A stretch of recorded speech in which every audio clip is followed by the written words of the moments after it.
What up, YouTube? Hey guys, back out here at the old spot of ours.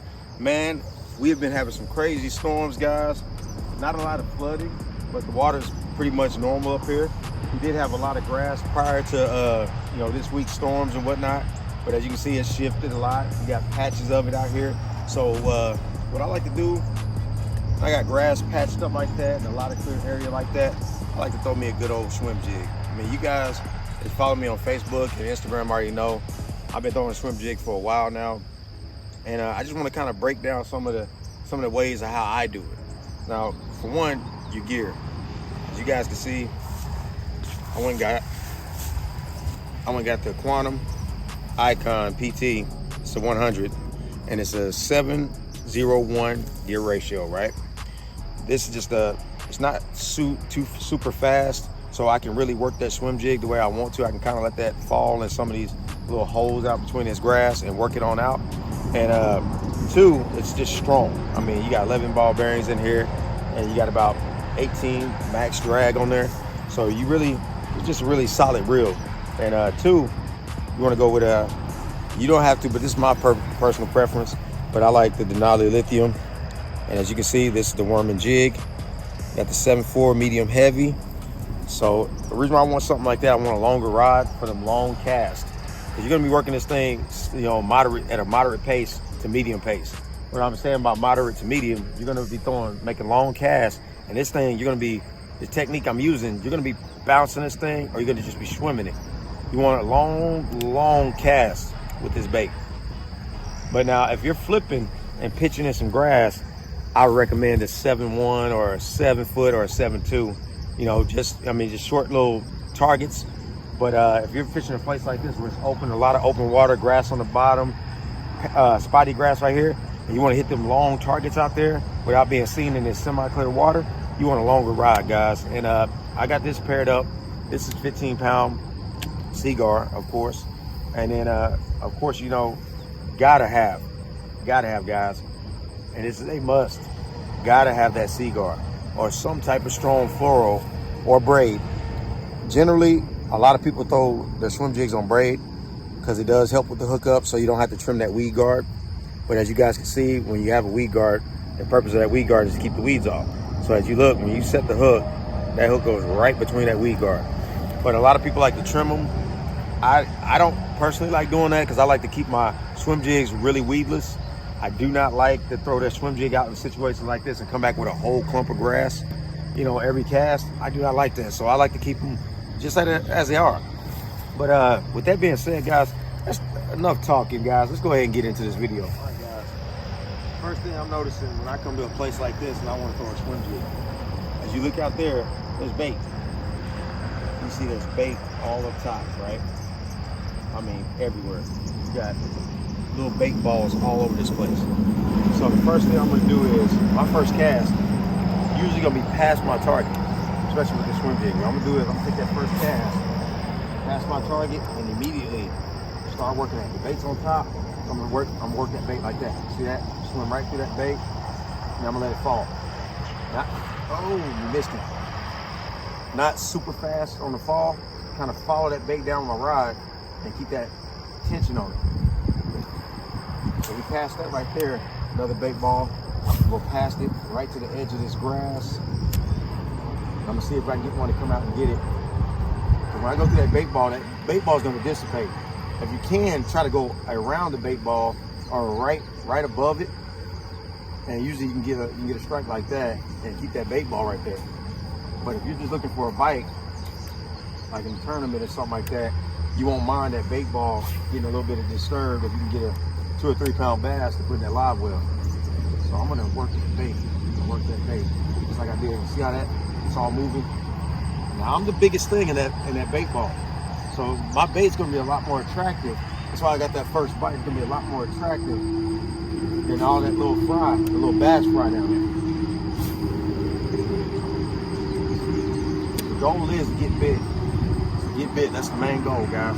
There he is. Set my drag. It's a new reel, guys. Should set my drag. There you go. Now we're ready.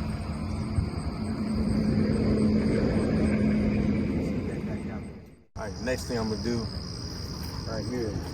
We're not getting bit out there no more, right? Now we do know that the bank down here has been undisturbed.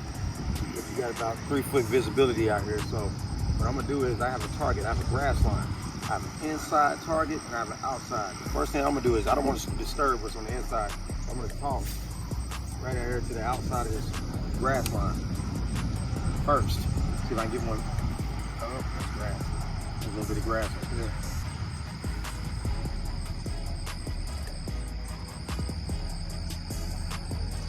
Outside of that grass line, like that. Jig out. Check out that little coon's hill. Check out that little coon's hill. Right back in there.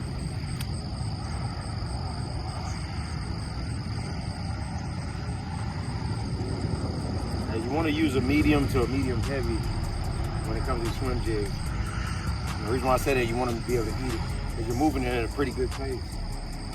We're gonna go right here on the edge, work our way in. Work our way in towards that inside. Because I seen bait all up on the bank. So I really want to make sure I stay right where I need to be at, where that bait's at. Now we're gonna work our way in a little closer.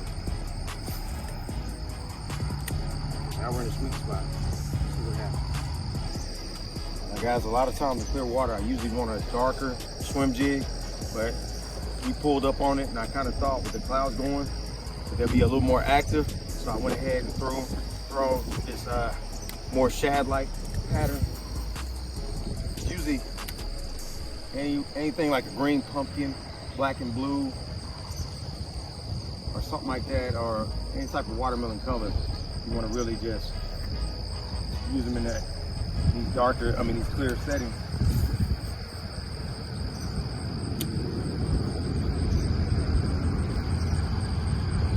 Now here's the second retrieve, guys, what I'm gonna do.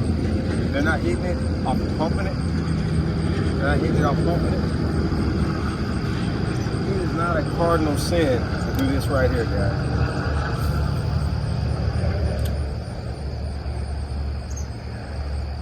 Now you have a trailer that kicks. That's more than enough action if you just feel like swimming it. If they just feel like chasing it and eating it. It's okay to do that.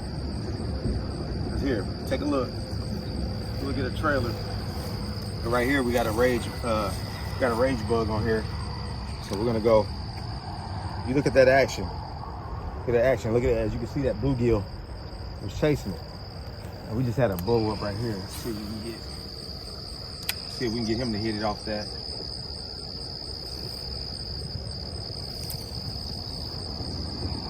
But just remember, you might see a lot of guys pumping it. Yeah, they like doing that shake because it's just a different retrieve and it gets that reaction strike sometimes. But if they're hungry, as you can see, they're hungry. Oh, right in the bait. Right in the bait, guys.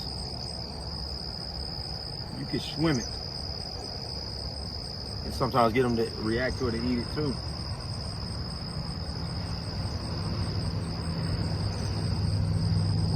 Now, on a lot of occasions, guys, what you want to do is too, you want a more subtle approach. If they're not active sometimes, maybe sometimes a little too much action. Like this right here, pumping it, might be a little too much for them. So you might get a trailer that has just a little kick to it, or you get a smaller swim jig and just kind of like get something that drops semi-fast for them. So we're gonna pump it. We tried reeling it in. There he is. We wanted it pumped. There he is.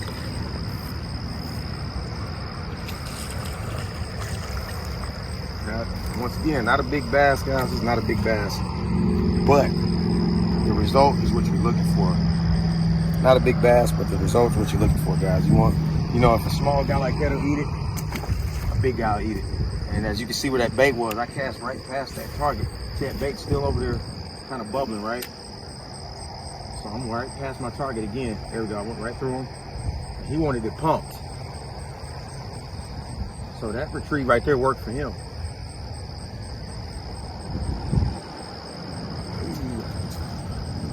Fix the trailer. Make sure the trailer's straight. Now another secret that I like to put out there too, guys. You can super glue your trailers on there and kind of save you some bait. It'll probably tear up the skirt a little bit before that bait comes off, but it'll save you a lot of money on that trailer. Me, I personally don't glue them anymore. I just rather either catch a good sail on like a rage bug or some type of crawl or rage crawl. I mean, I love the boot tails too. Boot tails work just as good, shad patterns, but when it comes down to these swim jigs, I usually try my best to save the trailer, but sometimes you can't. Sometimes you can't. I just look at it like this. I love super gluing them. If I'm in a pinch, I only have like a pack of those. But if I have more than one pack, I'm probably just gonna go ahead and fish them. All right. The little guy hit it. Get out of that grass. There we go. All right, a little bit of wind going. Go right out here in this wind. Oh, missed it.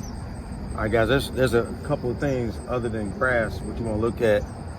You got a little chop on the wind, or you got like a log or something like that. Those are good ideas to toss that swim bait towards too. But make sure you got bait for that application. I mean, not bait, but line for that application, because you don't want to throw about this log, say this log right here, and you have like 10-pound test on there because you're trying to be more stealthy, and then it wraps around there and you break off. So now you lost the bait, trailer, and you pretty much shot your whole day because now there's no confidence in that line. So what you want to do is you want to make sure that you gear up for the right situation. I knew we were coming here and I knew there was going to be a lot of grass.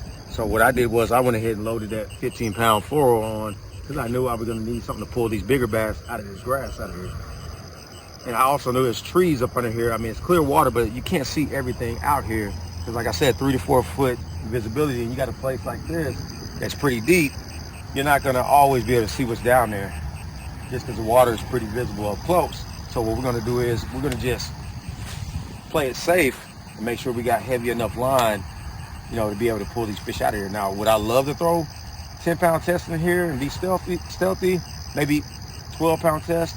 I would love to, but in the past I've learned my lesson out here and broken many fish off doing that, guys. Especially throwing that swim jig, because the hits are violent, guys. They're real violent out here. They're very violent when you're throwing a swim jig. And a lot of guys that fish grass with them, they know what I'm talking about when it comes down to that hit. It's almost like cranking a spinnerbait out there and just getting loaded up on. All right, so we worked that bank. We caught one down here in that wind. Now we do know there's a general area that has a bunch of grass on the bottom. So here's another thing I like to do when I'm swimming. I like to toss it out here. And I know that's a grassy bottom. Now check this out, guys. I'm not gonna run it like a worm, but I'm just gonna kind of swim it like that. Put it at a nice little 11 o'clock, 12 o'clock position. I'm gonna keep that reel handle going as I'm doing that.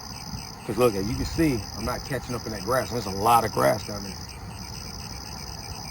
But I'm not allowing that swim jig. You'll see as I bring it in, you look in there, you see how it's dropping. It's real subtle. It's not as aggressive. As you can see, it's not as aggressive as the other retrieves. So we're gonna do the same thing. Just like that. Just like that.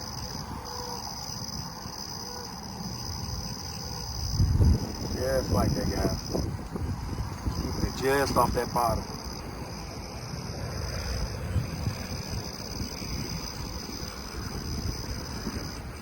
Just off there, just like that. Every once in a while, I give it a little shake. Hop it off there. Feel a little grass and hop it off there. A little bit of grass on there.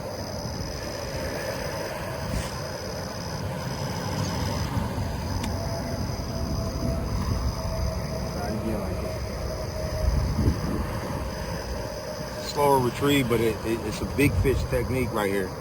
It's a big fish technique, trust me. It gives them plenty of time to catch up with it. You guys out here fishing for these big fish. The reason why that live scope is so so dangerous out here for big fish is because, one, it allows you to see the behavior of that fish. Like that fish not gonna always chase down a spinnerbait 50, 60 miles an hour. They're not gonna always do that. A big fish is usually really, really lazy. I mean, guys, they eat. So they eat big meals for a reason. They don't have to go around chasing a lot of small minnows. I mean, now don't get me wrong. Will they do that? Yes, they will. That's the grass. Look, getting that grass, pop that. Oh, we got coontail. There we go. Got it. There we go. But will they chase down a minnow? Yeah. You got some cases where they will, but they're more likely to chase down a bluegill than they would a small minnow. So when you're throwing something like this, bigger bait, you want to kind of give them a chance to get to it. They definitely want it. They definitely want something that's gonna fill them up.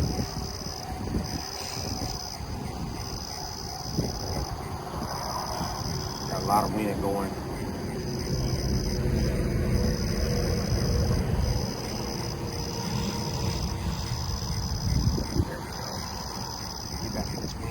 Advantage of real quick. I love it when it's windy like that. Nice and cloudy and windy outside. Beautiful.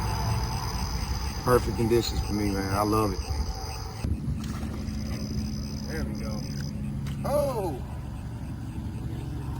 He wanted to quick with it. How's it going? Oh, that swim jig. That's a good one off that swim jig. There he is. That's the ones we're looking for right there. That bad boy smacked it. Look at that bass. Oh, he ate that.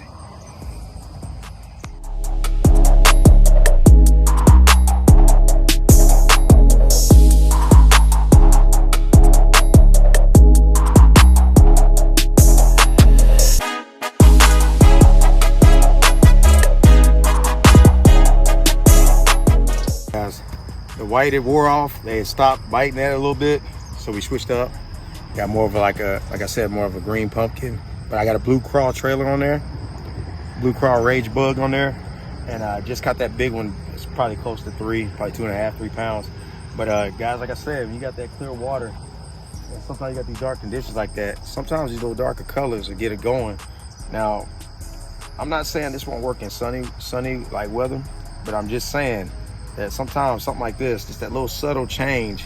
Now this is a big change on color wise, but I'm just saying that little subtle change of either downsizing or changing the color or even changing the trailers could be the difference in catching these fish, guys. So we're gonna keep on taking a crack at trying to get them off this color right here, see if we can get anything bigger, because man, I broke off one earlier and I'm trying to get redemption because I just caught one good one, but I broke off a really nice one. I want to see if we can get redemption for that. That bounce right here, that Bama bounce is really getting them. It's really getting them going. Some bait right here. Little bait. Go a little bit past it. There we go. Got a turtle in the middle of those too. Even the turtle wants some bait. Come on, come on. Come on, fish. Oh, you in there.